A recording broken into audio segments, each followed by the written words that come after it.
Gentlewoman from New York is recognized for 1 minute. Thank you, Madam Speaker, and I also want to thank my colleagues, Congress members Carolyn Maloney and Marsha Blackburn, for championing this important issue.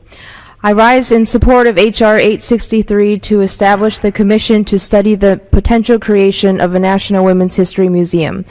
This bipartisan legislation is a small step to ensuring women's stories are shared, celebrated, and inspire future generations of Americans.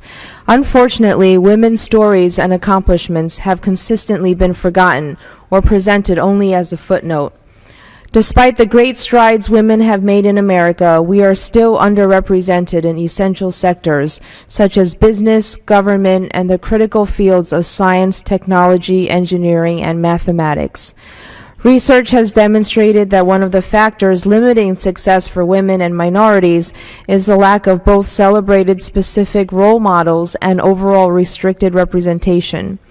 In other words, simply having a museum showcasing women's accomplishments as an integral part of our history, whether it is individuals who broke barriers, social movements led by women, or the demonstration that women were not necessarily defined by men in their lives, will ultimately lead to more young women and minorities striving to break the glass ceiling and create a more equitable society. The gentlewoman's time has expired.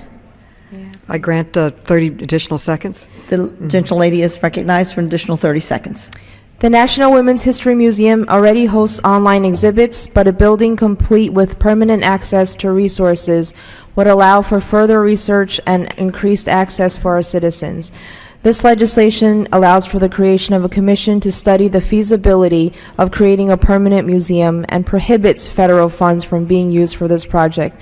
I encourage my colleagues to support this long overdue legislation. I yield back.